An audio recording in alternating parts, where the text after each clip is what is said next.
नमस्कार, आप सुन रहे हैं आकाशवाणी ईटानगर के अरुण FM 103.1 मेगाहर्ट्ज।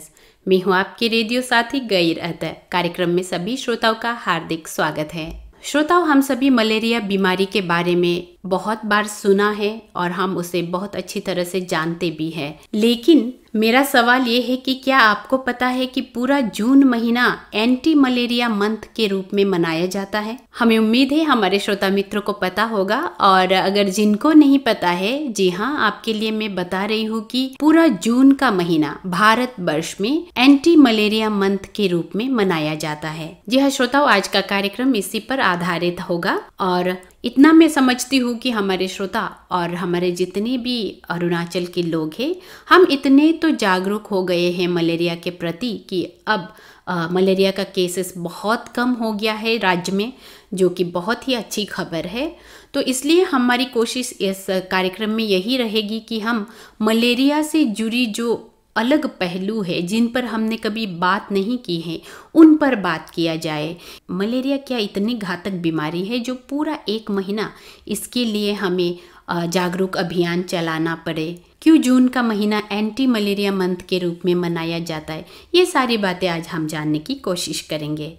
और आज इन सभी विषय पर बात करने के लिए हमारे साथ स्टूडियो में है Shri Techi Paikh Tara, district consultant, national vector borne disease control programme, Papum Pare, Arunachal प्रदेश। सर, आपका हमारे स्टूडियो में बहुत बहुत स्वागत है। धन्यवाद, और लिसनर्स को भी नमस्कार जी। तो वही मैं बहुत ज़्यादा क्यूरियस हूँ कि मलेरिया को लेके पूरा महीना उससे लड़ने के लिए, उसकी जागरूकता के लिए हो शायद, पर पूरा एक महीना मुहिम चलाया जाना मुझे बहुत ज़्यादा ही उत्सुक करा रहा है जानने के लिए। तो वही आपसे मैं पूछना चाहूँगी कि पूरा एक महीना जून के मंथ को एंटी मलेरिया मंथ के रूप में क्यों मनाया जाता है, और ये सिलसिला कब से कैसे शुरुआत हुई? बहुत अच्छा सवाल पूछा आपने। ये एंटी मलेरिया मंथ जो है, हम लोग सारा दुनिया में हम लोग जो है ये जून मंथ को मनाया जाता है। तो ये ऑनसेट ऑफ मॉनसून और ट्रांसमिशन सीजन, यानी कि ये बरसात के समय में ज्यादातर ये मलेरिया ज्यादा होता है। क्यों बोलने से आपका फीमेल एनोफिलिस मस्किटो जो है उसका ब्रीडिंग जो है आपका जैसे बेम्बू नोट्स के ऊपर में, और जहाँ एलिफेंट फुटप्रिंट, और आपका जैसे पत्थर के ऊपर जहाँ पानी पड़ा रहते हैं, और आपका जैसे कि पेड़ का जो जहाँ गड्ढा है वहां में पानी जमा हो जाता है। तो उसमें फीमेल एनोफिलिस मस्किटो उन लोग के लिए ब्रीडिंग करने का मौका मिलता है।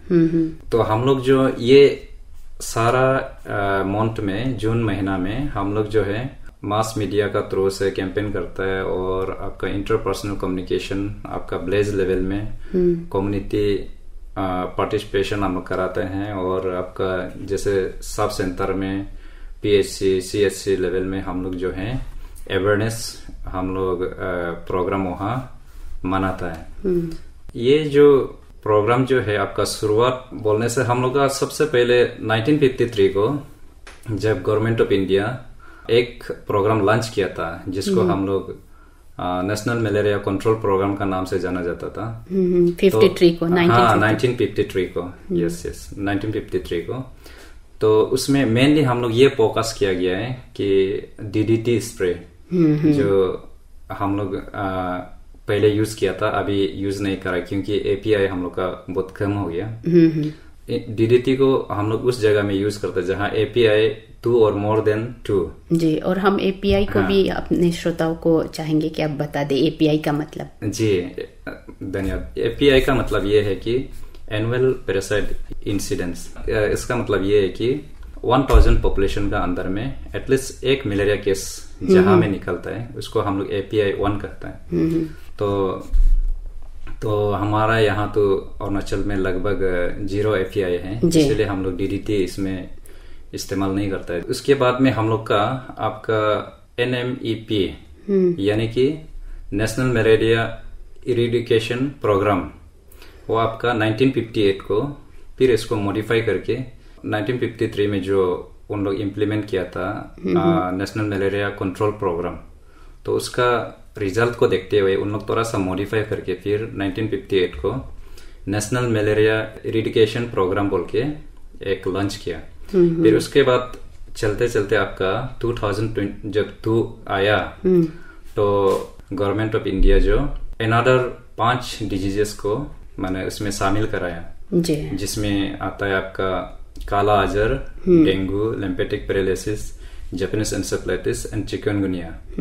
तो वो सबको 6 ये वेक्टर बोर्न डिजीज का नाम से दे के उसको एक प्रोग्राम उन लोग लॉन्च किया है, national vector borne disease control programme. अच्छा, ये जो है अभी ये कंटिन्यू मैंने अभी तक चल रहा है। तो आपका फिर आपका 2016 में एक जो national framework for malaria elimination, ये जो गवर्नमेंट जो एक पॉलिसी डाल के इसमें फिर हम लोग का pre malaria country eliminate and pre malaria country के लिए 2030 हम लोग का इंडिया का ये टारगेट है। अच्छा, 2030 तक पूरी तरह से मलेरिया मुक्त हो जाएंगे देश। जी जी जी। और एंटी मलेरिया मंथ हमेशा हम लोग जो है जून मंथ को माने वही इसलिए ऑब्जर्व किया जाता है, उसमें एनोफिलिस मॉस्किटो जो है बहुत ज्यादा ब्रीडिंग होने का चांसेस होता है जून का पूरा महीना। जी जी। तो उसमें हम लोग हर जगह में आईसी एक्टिविटीज कराते हैं। अच्छा, आईसी एक्टिविटीज माने इंफॉर्मेशन, एजुकेशन एंड कम्युनिकेशन। तो वो सब एक्टिविटीज हम लोग कराते हैं, अवेयरनेस यानी कि मलेरिया के ऊपर में। हाँ, एंटायर ये जून मंथ में चलते रहेगा। जी जी। मतलब कि एंटी मलेरिया का जो प्रोग्राम है वो बहुत पहले से चलते आ रहा है, अलग अलग प्रोग्राम के नाम से, जहाँ तक मेरी समझ है। प्रोग्राम का नाम अलग अलग जरूर है, लेकिन उसका टारगेट एक ही है कि मलेरिया को खत्म करना है। और जैसे 2002 में जो national vector borne disease control programme है, इसमें कुछ बीमारी को ऐड कर दिया गया है। जी। तो ऐसे कि मलेरिया को हम तो बहुत सुनते आए हैं मलेरिया, तो हमने देखा भी है और खुद भी मलेरिया का शिकार भी हम लोग हो चुके हैं, हम में से कई लोग। मलेरिया के लिए पूरा 1 महीना इसके जागरूकता के लिए, इसके रोकथाम के लिए मनाना, क्या मलेरिया उतनी घातक बीमारी है? जी, बहुत अच्छा सवाल पूछा आपने। मलेरिया जो हम लोग सोचता है कि हाँ ये एक मच्छर का बीमार, लेकिन आदमी मच्छर बोलने से बहुत इजी लेते हैं, बहुत इजी समझता है। हाँ। लेकिन एक छोटा सा मच्छर में कितना घातक होता है वो किसी को आइडिया नहीं है। अगर अच्छा सा अगर देखा जाए तो जो हमारा यहाँ में 4 प्रकार का 4 टाइप्स ऑफ मलेरिया पाया जाता है। अच्छा, मलेरिया बीमार का। जी, मलेरिया बीमार। तो उसमें से जैसे कि हम एग्जांपल हम पीएफ को ले लेते हैं, प्लाज्मोडियम पेल्शिपेरियम बोलते हैं। वो एक बार मच्छर जो आपको इंजेक्ट कर दिया, फिर शायद आपका शरीर में घुस गया, तो सबसे पहले वो लीवर में चला जाएगा।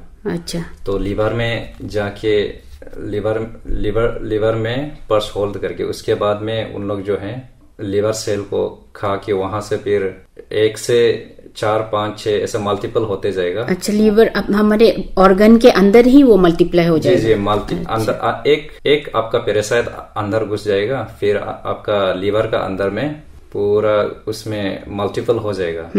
मल्टीपल होके उसके बाद फिर लीवर से आपका ब्लड स्ट्रीम में चला जाएगा। ब्लड स्ट्रीम में आपका जैसे उन लोग चला जाएगा, उससे भी एक पैरासाइट से फिर मल्टीपल होते सारा आपका ब्लड सेल में आरबीसी जो बोलता है, रेड ब्लड सेल, उसमें पूरा चला जाएगा। तो एक सेल को जैसे पटा के उन लोग जो निकल जाता है, ब्रस्ट हो जाता है, तब हम लोग को चील महसूस होगा, कांपता है हम लोग शरीर जो है। अच्छा। तो ऐसे होके आपका सारा शरीर में वो पैरासाइट जो फैल जाएगा, फैलते आपका आरबीसी को पूरा डैमेज कर देगा। तो आरबीसी जब डैमेज हो जाएगा तो आरबीसी का जो डेथ सेल है वो जो चलते कहीं आपका नर्व्स में, ब्रेन नर्व्स में कहीं जाके वो जो ब्लॉक हो जाएगा। ब्लॉक हो जाने से आपका वो नर्व्स जो फट जाने से ब्लड जाने के लिए जगह नहीं होगा, तो वो फट जाएगा। फट जाने से आपको स्ट्रोक हो जाएगा। स्ट्रोक होने से आपका कोमा जाके फिर डेड हो सकता है। हाँ। तो उतना ही ये घातक बीमार है। अगर आप उसको सही समय में ट्रीटमेंट नहीं दिया जाएगा तो आपको सीवियर केस में 2-3 दिन का अंदर भी आपका जान चले जा सकता है। तो इसीलिए बहुत ही हम लोग जो है सावधान होना है और अवेयरनेस होना है मलेरिया के ऊपर में। 3 दिन के अंदर भी वो किसी की जान ले सकते हैं। जी। अच्छा, इतनी घातक है ना कि हम लोग क्योंकि बचपन से सुनते आया है और अभी देखते हैं तो बहुत कम देखने को मिलता है, तो ऐसे में थोड़ा सा हम लोग भी लापरवाह हो रहे हैं। लेकिन अपने श्रोताओं को भी बता दूं कि मलेरिया जो है बहुत घातक भी सिद्ध हो सकते हैं, हमारे लिए बहुत खतरनाक है और 3 दिन के अंदर भी वो हमारी जान ले सकते हैं। अच्छा, इसमें हम मलेरिया को जैसे कि आपने कहा कि वो अगर हमारे ब्लड सेल में जाएंगे, ब्लड सेल को से क्रॉस करेंगे तब हमको फीवर चिल जो महसूस करेगा। तो जैसे कि शायद हमारे श्रोताओं को भी पता हो कि मलेरिया का एक सिम्टम्स है ठंड लगना, बुखार चढ़ना। तो मलेरिया वाला बुखार और हमारे जो एक कॉमन बुखार है उसमें हम कैसे डिफरेंशिएट कर सकते हैं? क्योंकि मलेरिया चूंकि बहुत ज्यादा खतरनाक है तो हमें भी तो समझ में आना चाहिए कि ये मलेरिया वाला फीवर है या कॉमन फीवर है। अनटिल एंड अनलेस हम लोग जो है उसको ब्लड टेस्ट नहीं करेगा तो हम लोग इसको मलेरिया नहीं बोल सकते हैं। तो जो भी फीवर को हम लोग जो है जैसे होने से भी ब्लड टेस्ट करना है और ब्लड टेस्ट करने से ही हमें पता चलेगा कि ये मलेरिया है। और अगर ब्लड टेस्ट में नेगेटिव आता है तो वो अदर बीमार है, वही है। लेकिन सिम्टम तो आपका शरीर में ऑलमोस्ट सेम होता है, कुछ कुछ बीमार भी जी। तो इसीलिए हम लोग को ब्लड टेस्ट से ही पता चलता है। इसका मतलब टेस्ट हमें बहुत जल्दी करवाना चाहिए। हाँ, जैसे कि अभी आप शुरू में भी बता रहे थे कि जून का मंथ जो है बारिश का मौसम होता है और बारिश जो है, बारिश का पानी एक जगह जमा रहने की ज्यादा चांसेस है, जिसमें ये मलेरिया वाला जो मच्छर जिसको आपने फीमेल एनोफिलस मस्क्वीटो बोला, इसका मलेरिया वाला मच्छर का जो ब्रीडिंग का ये इसमें ज्यादा चांसेस रहता है। तो हम इस मच्छर के बारे में बहुत सारी बातें जानना चाहेंगे कि क्या ये मच्छर हम ऐसे ही आम लोग भी इसे क्या पहचान सकते हैं? जी बिल्कुल, आपका आप जो बहुत इंटरेस्टिंग सवाल पूछा। तो मॉस्किटो के बारे में हम लोग जो है माने बहुत कुछ उसमें जानकारी ले सकते हैं। आपका मच्छर जो है पूरा विश्व में आपका मोर देन 3,500 मॉस्किटो स्पीसीज है। जाति ना, जातियां बहुत सारा जाति है। तो मॉस्किटो का एग्जैक्टली उसका लिटरल मीनिंग होता है लिटिल फ्लाई, जो स्पेनिश वर्ड है। तो उसका बाद में कुछ उसका कैरेक्टरिस्टिक फीचर है, जैसे उनमें से आपका मेजर जो मलेरिया जो वेक्टर्स होता है आपका एनोफिलस मॉस्किटो है, कुछ क्यूलेक्स होता है, एडिस होता है, उसी तरह बहुत सारा ये स्पीसीज का नाम है। हाँ, तो एनोफिलस मस्क्वीटो हम उसको कैसे पहचान सकते हैं कि एनोफिलस मस्क्वीटो है या नहीं है? उससे हम कैसे बचा जा सकता है और हम कैसे ये जाने कि वो कहाँ में, जैसे कि जमा पानी पर वो अपना अंडा देते हैं या फिर ऐसी कोई और भी जगह है जहाँ पे वो दे सकते हैं?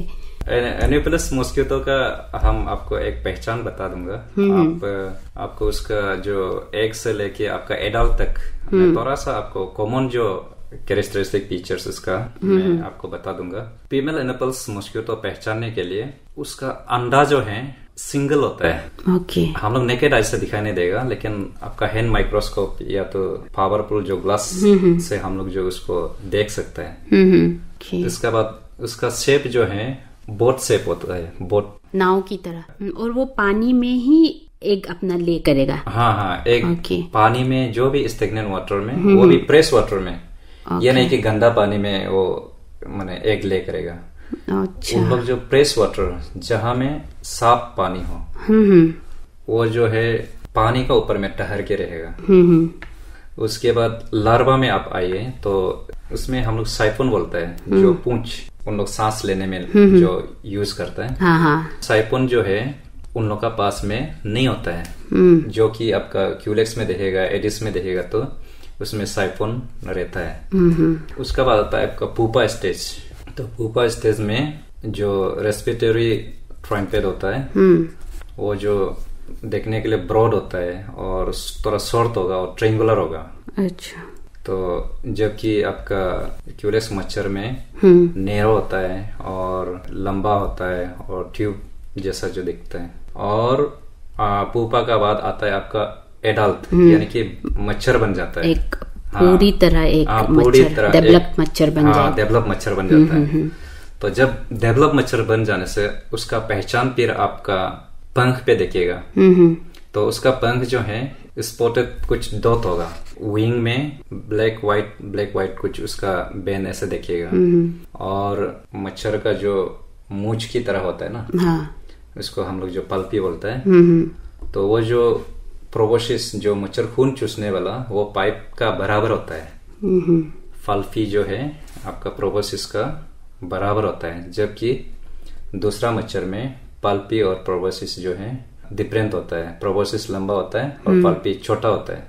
और हेड और एब्डोमेन जब लैंडिंग करेगा, वो मच्छर जब लैंडिंग करेगा तो स्ट्रेट दिखेगा, यानी कि 45 डिग्री एंगल में और रेस्टिंग लाइन से 45 डिग्री एंगल बना रहेगा। मतलब हेड और एब्डोमेन जो बिल्कुल स्ट्रेट पोजीशन में होगा। तो ये लाइफ साइकिल जो आपका पूरा कंप्लीटली 7 डेज में होता है। फिर 7 दिन में फिर एडल्ट मस्क्यूटो बन जाएगा। अच्छा। फिर 8 दिन में रेस्ट करेगा, 9 डे में फीडिंग करना शुरू करता है। आदमी का खून चूसना शुरू करता है। जी। और हमारा फीमेल एनिमल्स मस्क्यूटो इंडिया में हमारा भारत में कुछ जगह में पाया गया है, अलग अलग जैसे स्पेसिस। एनोफिल्स कल्सीपेसिस जो है रूरल वेक्टर्स है, जो रूरल एरिया में पाया जाता है। अच्छा। और एनोफिल्स स्टेपेंसाई जो है आपका अर्बन वेक्टर्स, जो अर्बन एरिया में उसका ये स्पेसिस ज्यादा पाया गया है। और आपका एनोफिलिस ब्लेटिस जो है आपका फुटहिल वेक्टर्स, फुटहिल एरिया में एनोफिलिस ये प्लूवाइटिलिस जो ज्यादा पाया गया है। और ज्यादा फॉरेस्ट का अंदर में जहाँ घने जंगल है उसमें हम लोग एनोफिलिस डायरस ज्यादा हम लोग इसमें पाया गया है। और एक है आपका कोस्टल एरिया, जो सी एरिया है, कोस्टल एरिया में एनोफिलिस संडेकस ये सब जो पाया जाता है। और कुल मिला के हम लोग का यहाँ सारा विश्व भर में एनोफिलिस जो जाति स्पेसिस जो है 422 स्पेसिस। ओके, मतलब मलेरिया मच्छर का 422 जाति अलग जाति है। बिल्कुल पाया जाता है। उसके बाद 60 मेजर वेक्टर्स जो मतलब बाइट करता है। अच्छा। और इंडिया में बोलने से हम लोग का 58 स्पेसिस जो इंडिया में पाया जाता है। और उसमें से 6 मेजर वेक्टर्स हमारा इंडिया में सबसे ज्यादा बाइट करने वाला, जो बीमार फैलाने वाला। अच्छा।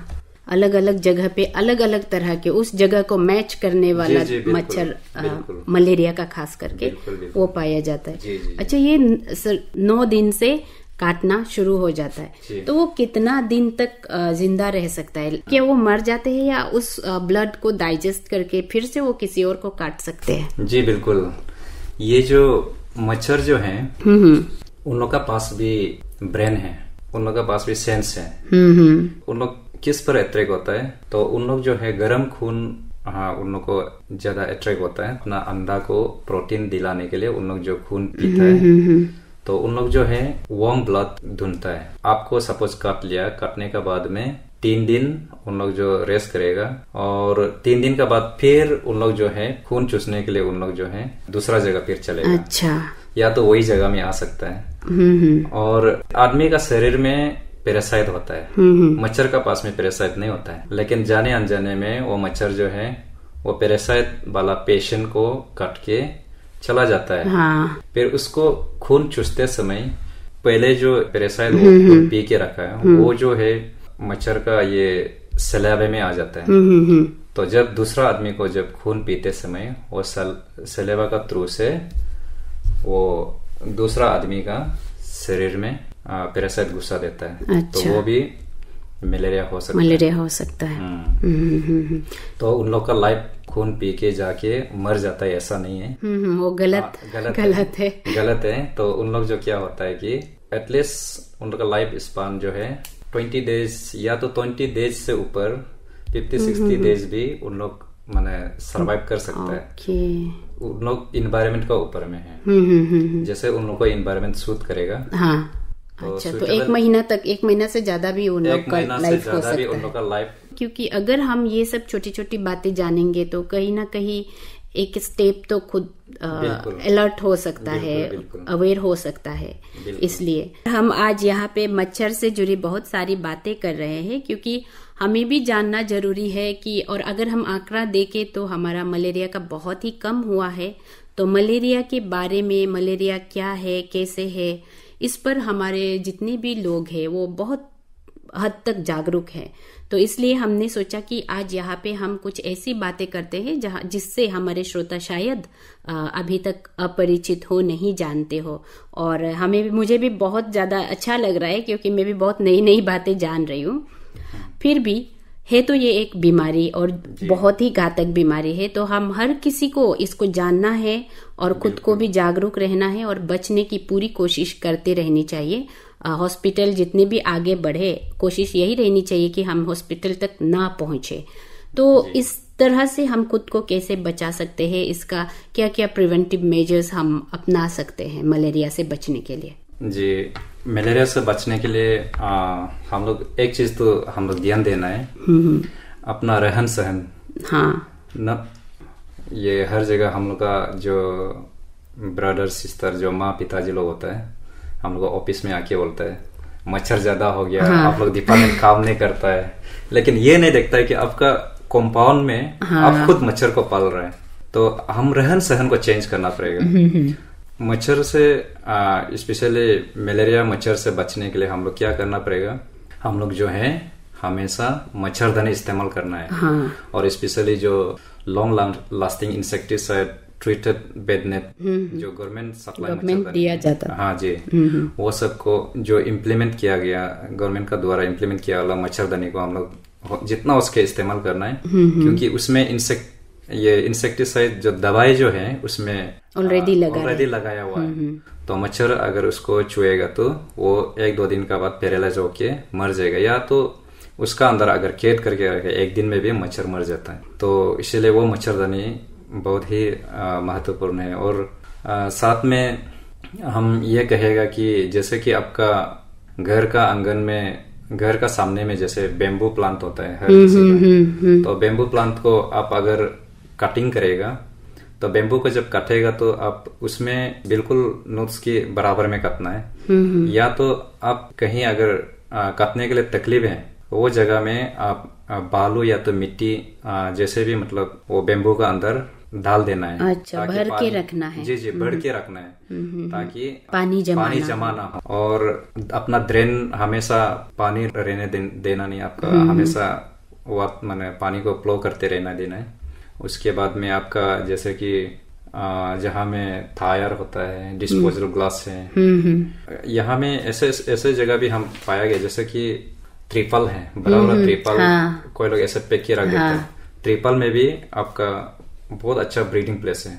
ट्रिपल अच्छा, वो पॉलीथीन में भी पॉसिबल हो सकता है? जी, पॉलीथीन ट्रिपल, क्योंकि कुछ ऐसे मच्छर है, जैसे कि आप एडिस को ले लीजिए, जो डेंगू वेक्टर से जी।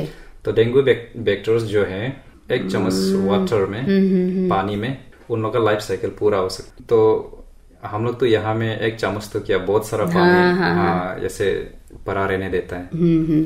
तो अपना कंपाउंड को हम लोग जितना साफ रहेगा, जैसे आपका फ्लावर पॉट्स लोग हैं, फ्लावर पॉट्स में पानी अगर एक बार यूज कर दिया, स्टेगनेंट रहता है, तो आपका सप्ताह का अंदर में एक बार रिप्लेस कर देना है। और आपका जैसे कि बड़ा बड़ा सिंटेक्स है, सिंटेक्स को भी आप रिप्लेस करते रहना है। और बहुत सारा ये है आपका जो वाटर लॉगिंग एरिया है, और जहां में जैसे कि आप पानी वाटर बॉडीज ज्यादा है और वहां आपको पानी भी यूज करना है। हाँ।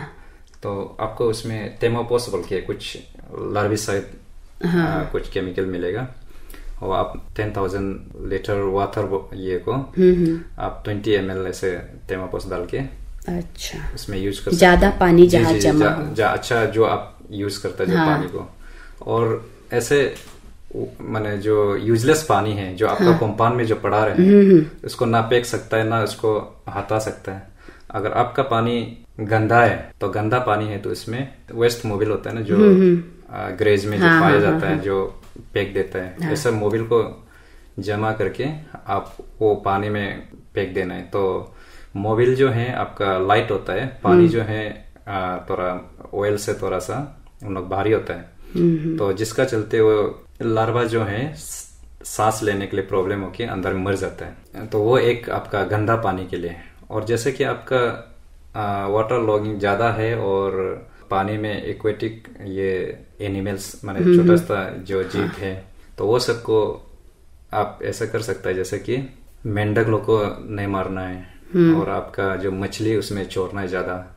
जैसे मछली भी बोलने से आपका बहुत सारा जो हर एनवायरनमेंट में सरवाइव कर सकने वाला मछली है। और हम लोग का प्रोग्राम में गफी एंड गम्बुशिया बोल के दो जाति का मछली है वो पाया जाता है। आपका हमारा जोनल मलेरिया ऑफिस जो किमिन में हम उसको ये फार्मिंग करके रखा गया है। अच्छा, तो जो भी वहाँ जाएगा तो आप लोग वहाँ जोनल मलेरिया ऑफिसर को बात करके वहाँ से वो मछली लेके अपना पौन में डाल सकते हैं जो भरा हुआ वाटर बॉडी से। तो वो मछली का एक ये यूनिक ये है कि मतलब वो हर इन्वायरमेंट में सरवाइव कर सकता है।